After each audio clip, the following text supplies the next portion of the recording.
So, hello everybody. I have Mr. Amar, who's the CEO of Kale Logistics, and this is the second episode of my season 2 of Fireside Chat series by TechNavic, and I'm so proud to have him. I'll tell you why. One, as a marketer, I feel he has explored the unexplored needs. He caters to an industry which is still behind, not as much as the other industries are, which is the airport cargo, the maritime. I feel there's a lot to cover, and he's somebody who's bringing on par not just the customers but the entire ecosystem. For me as a marketer, that is a fabulous initiative. So talking to the forums, to the UN, and he's a speaker on UN, so it's the most prestigious speaker I have on my fireside. I'm so thankful for that. And the second, as a technologist, I think Kale Logistics is one of the pioneers, and so proud that it's an Indian origin company and they're doing or making solutions which people haven't thought about, and other companies and even the big fours are trying to compete and come ahead. So that's an enormous thing as a technology guy. So me as a marketer of technology, I'm so happy to have him on this fireside chat. Thank you so much, Ipsila. That's a very kind introduction. I hope I live up to what you just said. Of course. So Amar, like I tell, the format is I want you to address and tell the cargo, the air cargo, the airports about how should they be planning their digital transformation roadmap for the next, I won't say 10 years, 5 years, although your industry might need that vision. I would still try to ask what should they do in the next 3 years. So first of all, what do you think? What are the top 3 features or landscapes of the air cargo system? What define their challenges and the potential? No, absolutely. And air cargo as an industry always existed, always did this phenomenal work of saving lives, both by moving, medicines, pharmaceutical, as well as moving food. Yes. Across the world, right? But it really got its place in the sun during pandemic. Yes. Because in pandemic, everything else had stopped.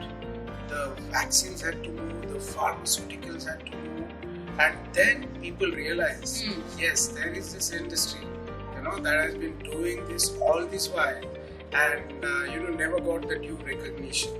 So, air cargo industry, obviously, I'm extremely proud to be part of this industry. It plays a very vital role. It just creates so many jobs across the world, and this industry is due for transformation, right? I mean, when it comes to efficiency, when it comes to sustainability, when it comes to security, because on an aircraft where the air cargo is flying, yes, there are hundreds of passengers on that aircraft, right? So what goes in the aircraft is actually very critical from a safety point of view.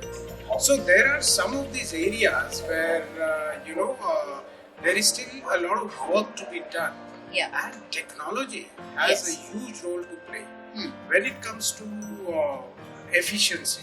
And this is our paid subject, right? An air cargo shipment is accompanied by 30 types of documents and 124 copies of paper. Yes. Now you as an independent observer yes, say, okay, I'm moving a package from Mumbai to Frankfurt. Why should you need 124 copies of paper? Yeah. But you have so many stakeholders. So many stakeholders in the industry. Regulations. There are regulations. But here is a trivia. Yeah. This is somebody very senior in the industry wants to know. The first ever air cargo shipment when it moved, how many documents did it accompany? You told me. Really? Just one. Okay. So the industry got complicated over this period of time because there's so many stakeholders. Yes. Everybody started saying that, I need this information and in this format, and hence and therefore, this document is required.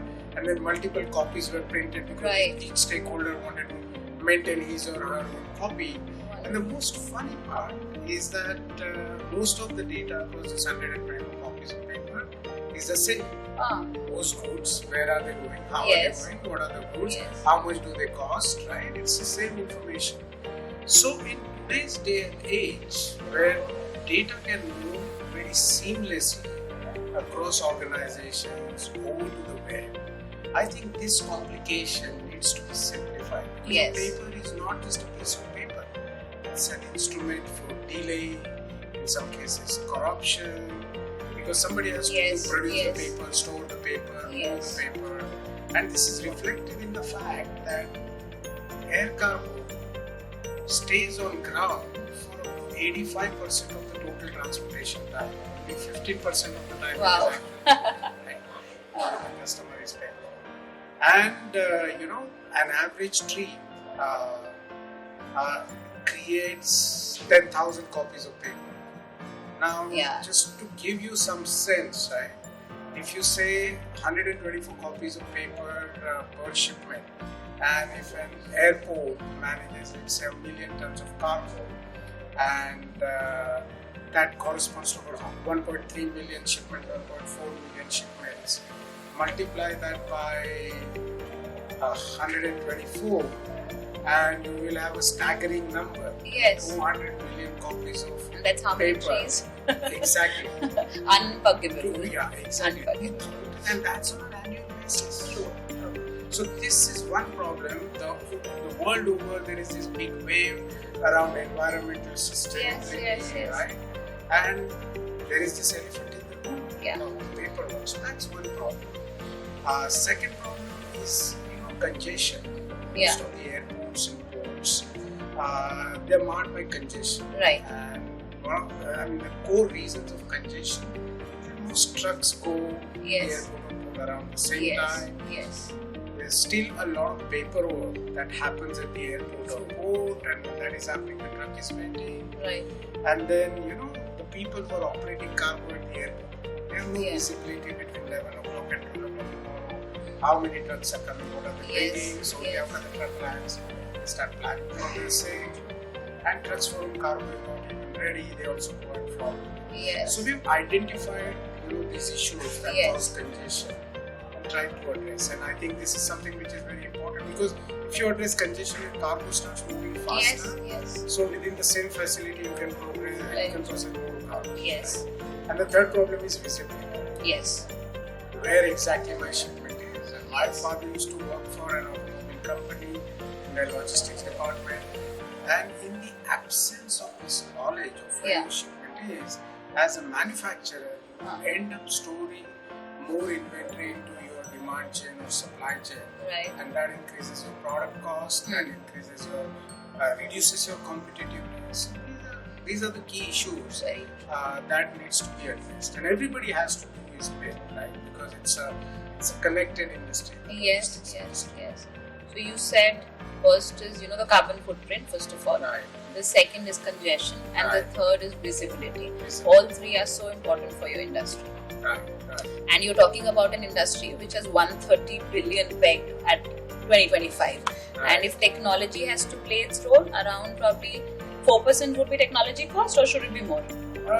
It should be 3 to 4%. So That's So that is the business you have to serve with the right solutions. right. When we do a lot of SAP and the ERPs, we always think that is the right way to benchmark companies.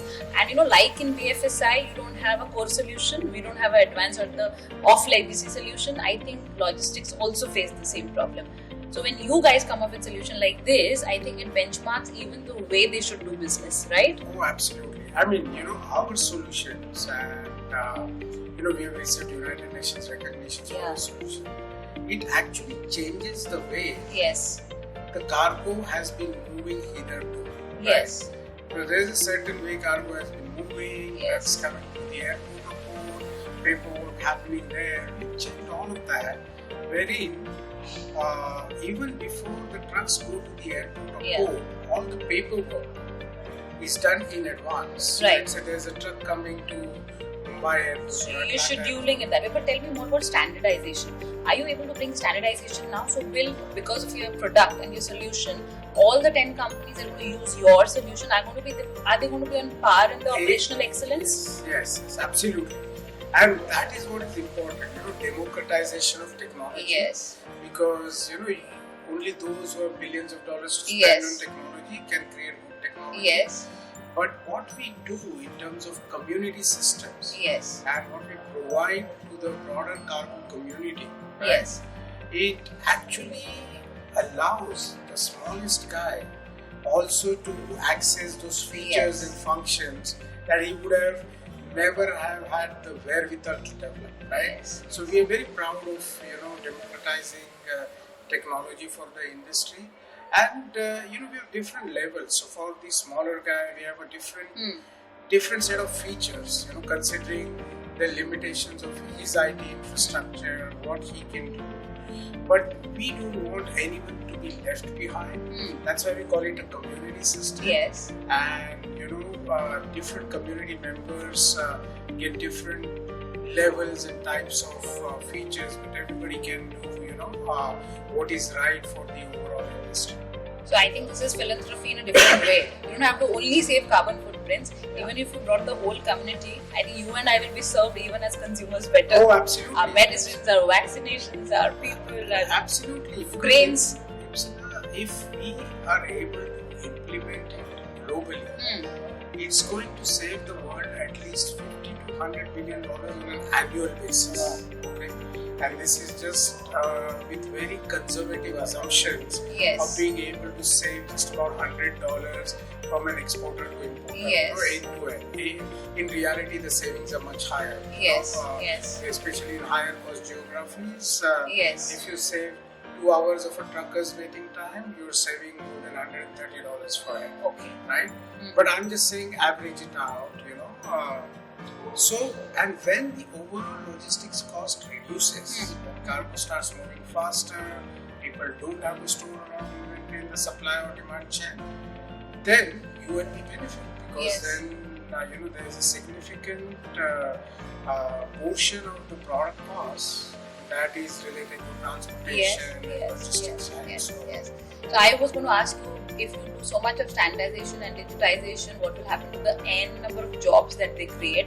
But I think the question gets redundant when you said you're making the system more efficient, and if the cost saved is rather cost put into something more advanced.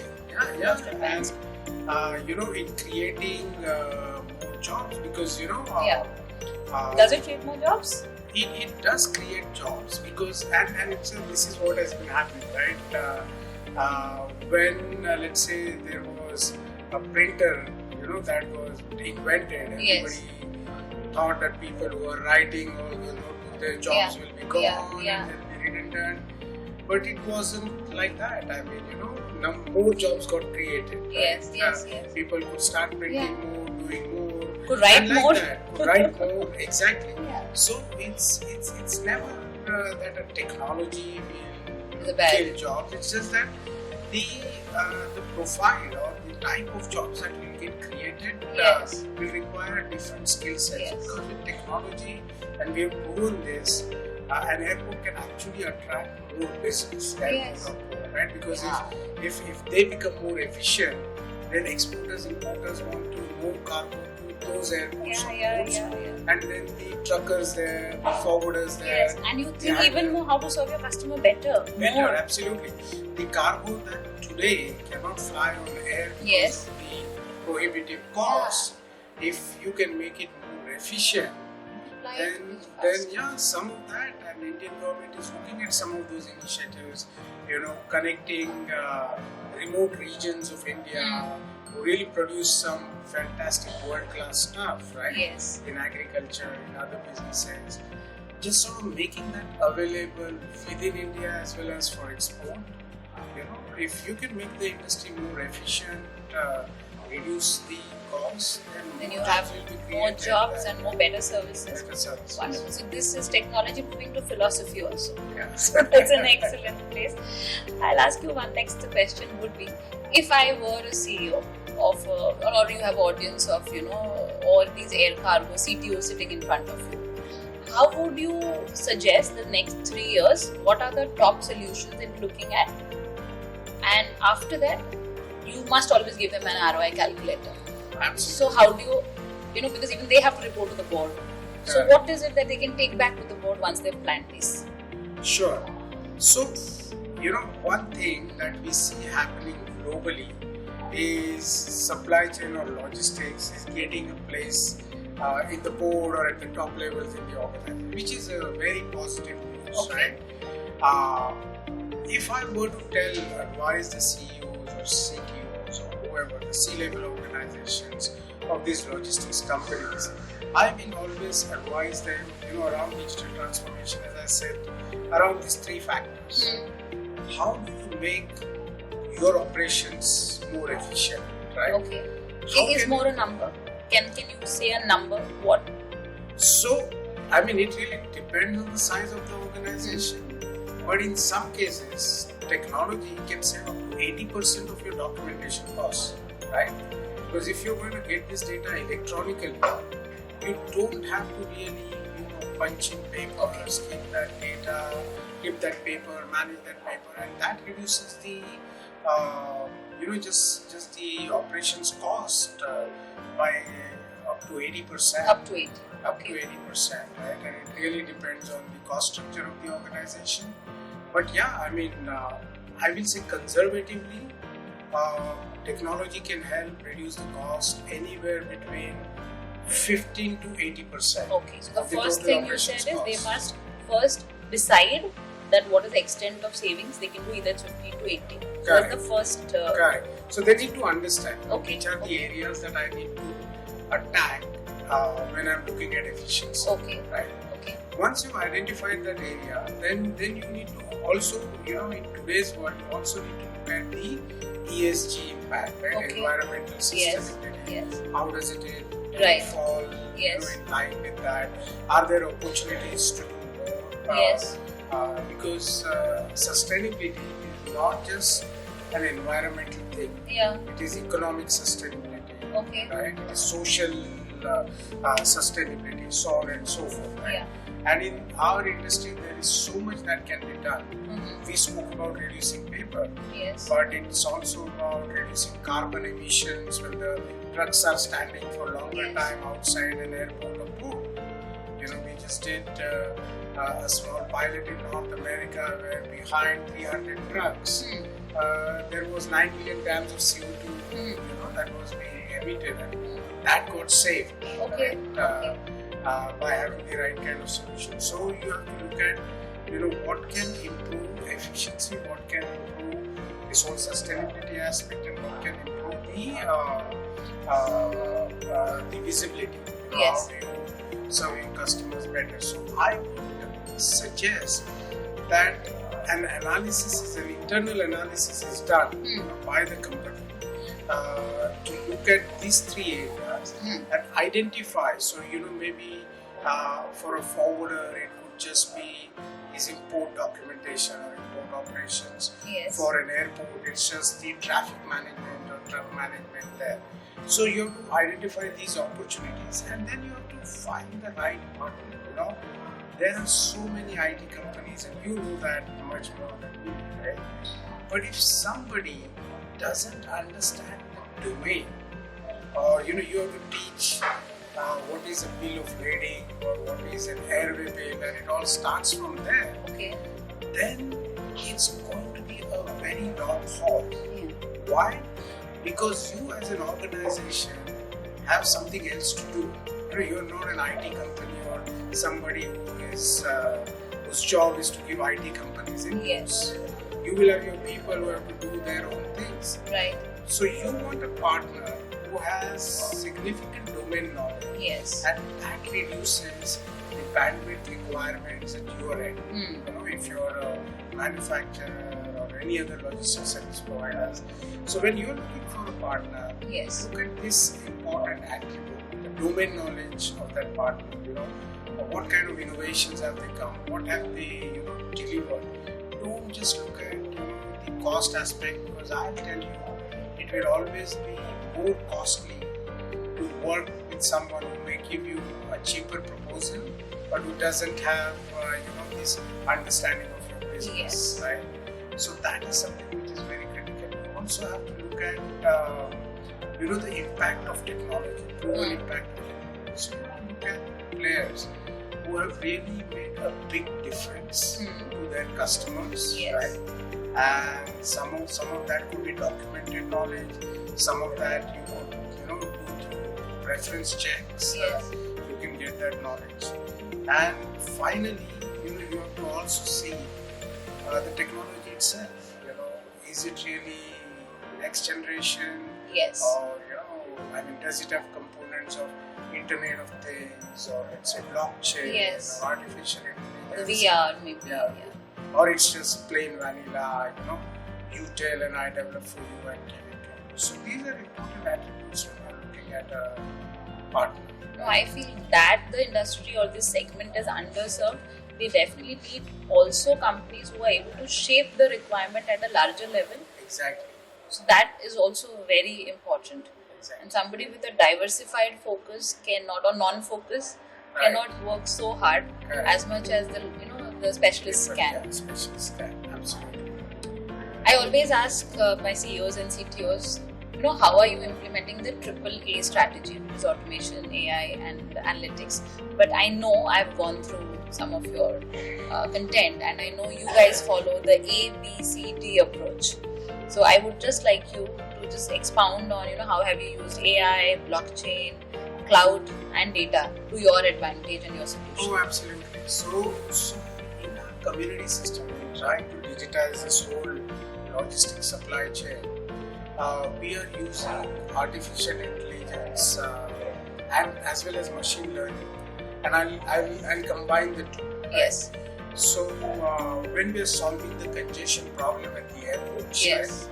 right, just doing this whole slot booking for trucks, that is, Yes. which truck should be prioritized, Right. etc. We have developed an artificial intelligence based module there, which learns from the data that the system has, identifies that a particular truck that is coming to the airport, let's say every week, every fortnight, how much time will it take to unload or load, etc., and then accordingly assign slots, right? So that's the AI part. We also have a very innovative offering which we call as Ping, right? Okay. And that's based on a machine learning tool. So what we do is in this offering, and this is largely for the players who cannot do electronic data interchange. So we ask them to send the PDF copies of the documents, right? We extract data from there. We run it through our machine learning algorithm that flags out the possible errors, etc. Those get corrected, and then we move the data electronically to the other party in the supply chain. Right.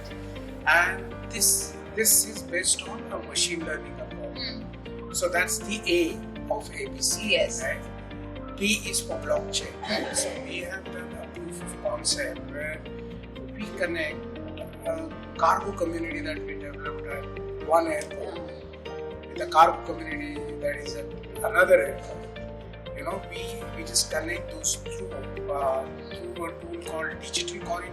Okay. So it's like a corridor. Yeah. Right? And that is based on blockchain principles. That Right. we use Microsoft's Coda blockchain infrastructure for doing this. Cloud, everything that we do is cloud. Okay? So all our solutions are based on cloud technology. Okay. We use Microsoft Azure for that.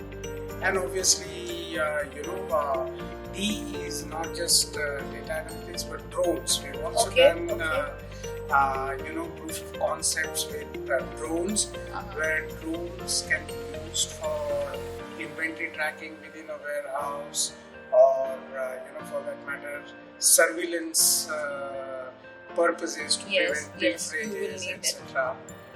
And data, all that we do is around data. Right. Moving data electronically, and that's our bread and butter. That's the core of what we do. Did you leave any technology unused? No, I didn't mention a few, but maybe that's for your next episode. Okay. It's very interesting. One thing you said in the beginning is about safety. Is there something specifically that you need to do for safety? Oh, absolutely. You'll be very surprised to know that trucks as a passenger, when you're going to the airport, there's so many safety checks that happen. Yes. At the gate, they check whether you have a flight ticket or yes. Indian airports especially. You'll be very surprised that most of the trucks that go to airport and port, they have no idea what the truck is, what is it bringing right now, who the driver is, whether he has a criminal background, no idea. Right? So we identified this as an issue, and then we developed a feature called advanced shipment information. Okay.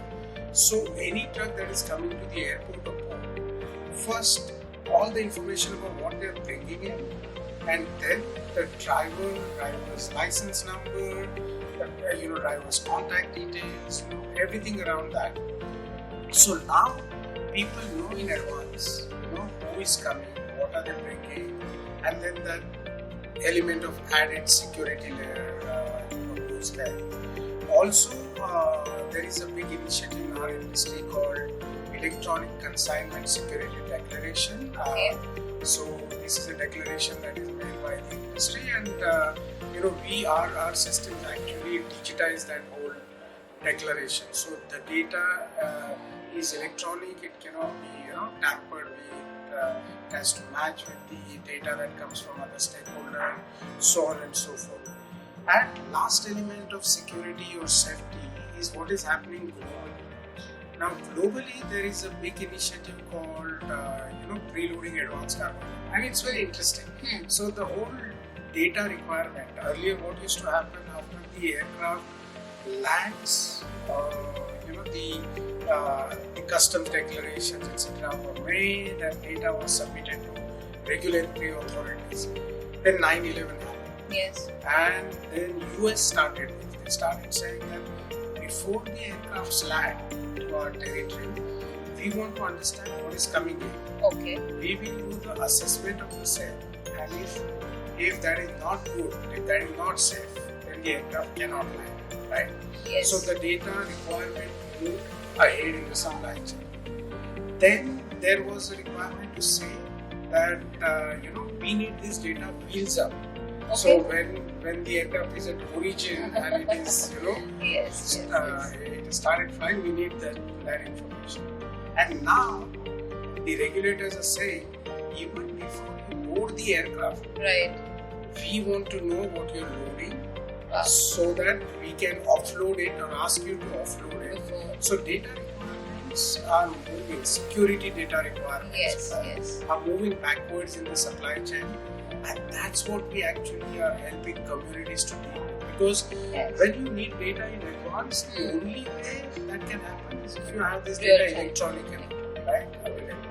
And that's what we enable. So so much close coordination between every part of the community. Exactly. So tell me, from here, what about the regulatory? We talked about what should your customer think about, or the consumers. Similarly, is there something the regulators should do differently? And this is a controversial view, but I genuinely believe, and people usually like to blame regulators for delaying the processes, etc. I believe if it was not for the regulators, we would have been at least 10 years backwards in technology. Yes. Because regulators say we need this data in advance, everybody started, doing electronic air bill in our industry and digitization of data, right? In India, customs declarations are digital, I think 98-99%. Okay. Yeah, because the regulators said we want to have it electronically. So I wouldn't have any advice for the regulators because they're already doing their bit. Wonderful, that's amazing. And they're driving the digitization globally, is what I would say. Because our industry is so segregated that individual companies may have motivation to digitize their internal business processes, right? But at a community level, and I'm moving the paper or goods from one party to the other, that digitization, I think regulators are playing a major role. And all that I will tell these regulators is that let's have standardization in your requirements. So US regulators shouldn't require data in a different format than a Brazilian or an Indian regulator. Yes. So if there could be standardization at their level also, at their level, it will just expedite the process of digitization. And this is natural, right? Because air is meant to be cross borders. Correct. You cannot not have it there. Exactly. And it is happening. The regulators are working together Yes. in making sure that there is standardization. But yeah, that's one thing that is required. And second thing, and it may be more selfish from my side, is because some of these platforms or technologies can actually facilitate trade. Yes. That is, cut down a few days of delivery time, inventory cost, etc. I always believe there are only two ways to make a change: carrot and stick, right? Yeah. Either you Yeah. incentivize people and Yes. they change their behavior, Yes. or you have stick. Yes. right? Yes. The general experience is the stick works better. Yes. Faster. and the regulators actually have that stick. Yes. Yes. So if something is facilitating trade, Yes. and if the players are reluctant in adopting it, the regulators should definitely look at this thing. And if they get it done, it will happen much faster, as what we've seen. I never leave any segment dissatisfied. So the last segment I want you to address is your competitors, and I would like to say in a lot of fields we have come with co-creation, that's your end users. We have come with collaboration, co-optation. So do you have few things about what is happening in your competitive arena and what would you advise them to? No, so in terms of I mean, this may sound a little arrogant, but in terms of what we have developed in terms of its scope and Yes, yes. I would say very few companies globally Yes. go to the extent at which we have gone. Yes. We are operating. Having said that, we do have competition, and we have, as you rightly said, co-opetition Yes. model as well. So we work with several providers who digitize the communication between the forwarders and airlines in our Yes, industry. yes, Right? yes. So we have partnership agreements, global Yes. partnership agreements with them. Yes. So we are not reinventing the wheel by going into there. them. We just use their services and work together, right? I mean, this is like the telecom industry. They Yes. all work with each With other, each right? other, yeah. Seamlessly. So we do have that, and we do have competition in some segments of Okay. what we do, right? And I think if we all work together, Yes. and this is my appeal to the competitors as well. If you all work together, then we have a bigger pie to address, right? Yes. Yes. Price wars don't help anyone. Yes. So, let's look at how can we grow the pie bigger. Yes. Because there's so much to do in this industry. Yes. You spoke about the size of the opportunity, Yes. etc. So we are very open to collaborate with our competitors, let's say at the airports or ports where they are operating, and I would expect the same spirit from some of those. And as I said, with some competition we already have global agreements of cooperation and Yes. working together, and that's how we address this segment. One is making your pie bigger, but also the speed of execution might Exactly. be. Because we are helpful. not going to be able to do this all by Yes, ourselves, yes. right? And the number of technologies you mentioned, Right. I mean, it needs a different level of expertise. Correct, So I correct. think acquisitions probably Yeah, or yeah. So just patents, collaboration, all yeah, that absolutely. will be needed by all of It you. is, it is. Wonderful. So that's a help or advice to even the people who are building something and probably come to you to show, Absolutely. what are they building. Okay. That's wonderful. I think your industry is so exciting. It has like a mini universe into the cargo. You have congestion, you have traffic, you have absolutely. technology, you have competition. It's an amazing industry, and I wish you so much success. And thank you for so much initiatives that you do across your stakeholders. I think it's a brilliant thing. Thank you so much, and thank you Yes. for talking to us. Really appreciate it. Thank you so much, Amar. I hope you guys have a great hearing.